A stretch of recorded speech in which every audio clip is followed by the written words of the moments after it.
Assalamu alaikum students, how are you all? Hope you all will be fine and sound good. As you know, I'm your English teacher and today I'm going to start syllabus of September, the chapter of the border from your book Oxford Reading Circle, book 8. Now move on the chapter.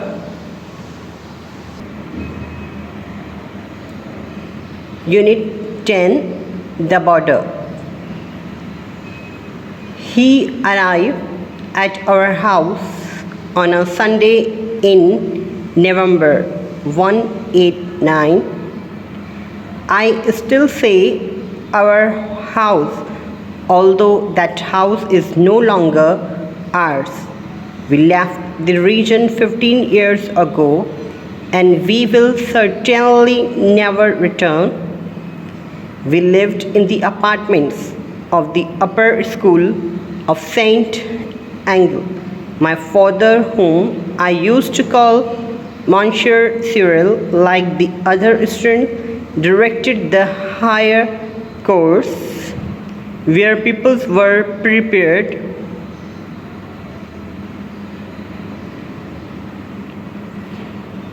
for teaching certificate and also taught the middle form. My mother was responsible for teaching the younger children. It was a long red house at the edge of the commune with 5 glazed doors surrounded by Virginia creepers. It had an immense courtyard with a covered playground and laundry room, which opened onto the village through a large gate. On the north side, there was a road edged by low railings, which led to the train station, come 3 kilometers away. On the south side and round the back, there were fields, gardens, and those nearby which abutted the suburbs, which is the simple description of this residence, where the most disturbing and most dear days in my life passed.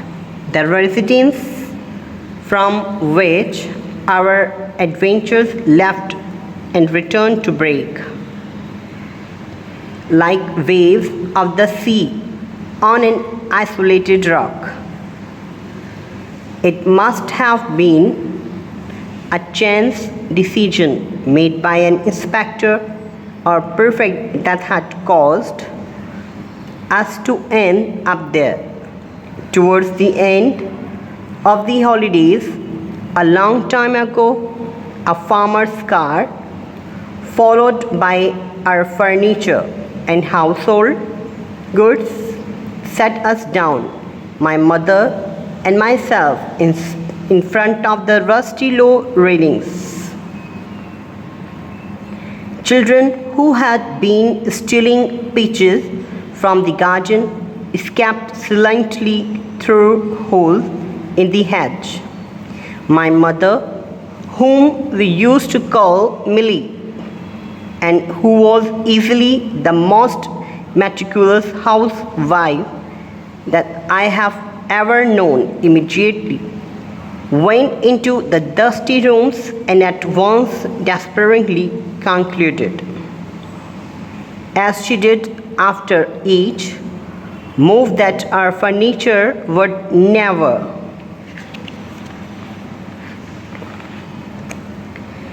fit in a house so poorly laid out. She came out to tell me of her distress. While speaking to me, she gently wiped my face, blackened by the journey, with her handkerchief.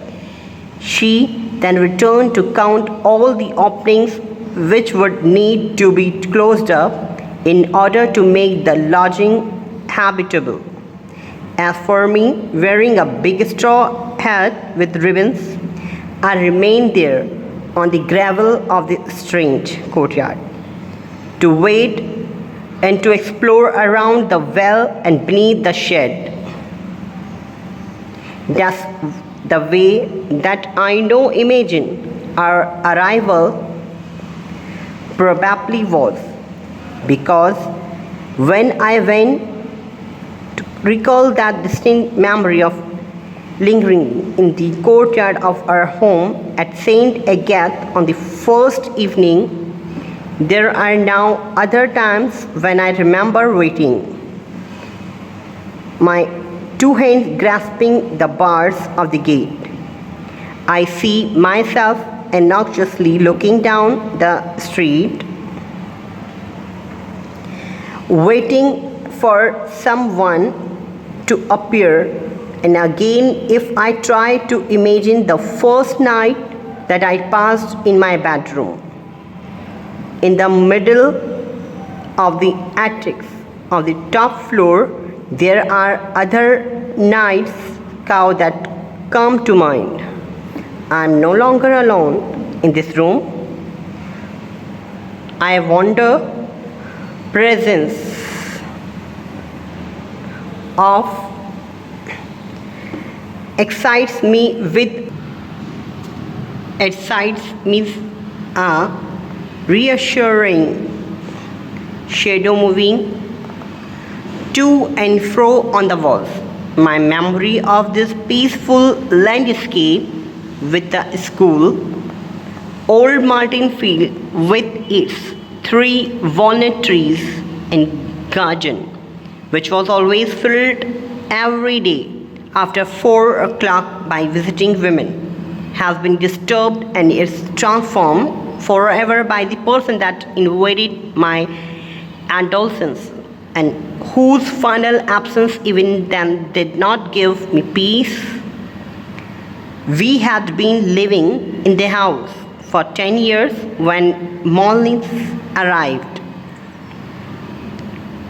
I was 15 years old. It was a cold Sunday in November, the first day of autumn that led one to think of the coming winter. Millie had waited in all day of the carriage that was to bring her new bonnet, ready for the expected bad weather. That morning, she had missed Mass and listening to the sermon in the church with other children. I had looked anxiously to the side of the belfry to see if she would enter wearing her new hat. That afternoon, I attended Vespers alone. I needed my mother, he said, comfort me while brushing my childish clothes with her hand. Even if it had arrived, the hat would have certainly needed changes that would have taken the rest of the day.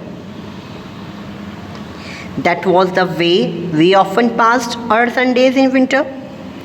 Early in the morning, my father would be away to some distant fog-covered pond to fish for pike from a boat, and my mother would withdraw until evening into her gloomy bedroom to mend her plain clothes.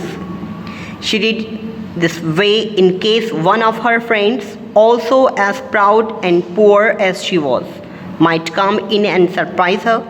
As for me, Vespers finished, I would wait reading in the cold dining room for her to open the door to show me how the clothes looked.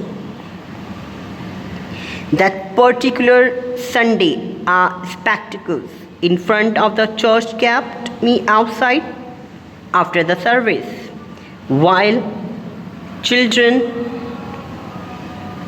had gathered to witness are christening in the port on the town square. Several men dressed in their firemen's uniform had formed up in columns and were stamping their feet in the cold as they listened to Bojordan, the fire chief who has hopelessly failing to get to grips with the niceties of drill. The handbell stopped suddenly as though it had embarrassingly recognized that such a jolly sound was completely out of place. Bojordan and his men, their weapons slung across their backs, trotted away behind the fire engine, and I saw them disappear round the corner, followed by 4 boys whose heavy soles cracked the twigs on the icy road where I dared not follow. Now, students, I have read out the chapter, The Border. Now I'm going to start to give you explanation of these 4 pages.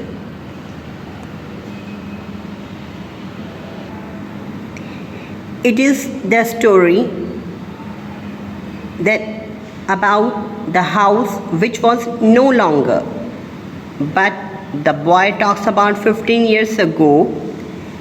He was at house. The day was Sunday in November 189. He lived in the apartment while was upper of the Saint Agatha school. He used to call his father Monsieur Sorel like the other students. In that school, pupils were prepared for the teaching certificate and also taught middle from consists of 5 glazed doors surrounded by Virginia creepers. There was a immense courtyard which was covered by playground and laundry room. The gate were opened onto the village on the north side. There was a road edged by the low railing which led to the train station. About 3 km away, there were field gardens and abutted suburbs on the south side. Round the back, that was the simple description of residence which was disturbing, and their days of his life passed. His mother, whom they used to call Millie, and she was most meticulous housewife that he never known. He came to answer the door to unknown the visitors, and his patron voices would be home, and the great courtyard separated from the iron gateway. Now, students, I have given the explanation of 4 pages which I had read out. So now I'll explain later in video remaining part of this chapter, which is the unit 10, the border. Hope you will understand.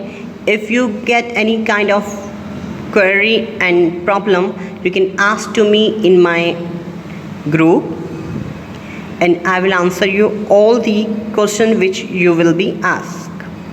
So read this chapter, be carefully, and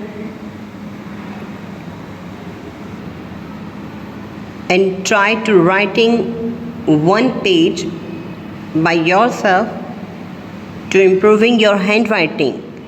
If you do 1 page writing, then your writing will be improved. yourself. Hope you got it. So till then, next movie, take care. Goodbye. Allah Hafiz.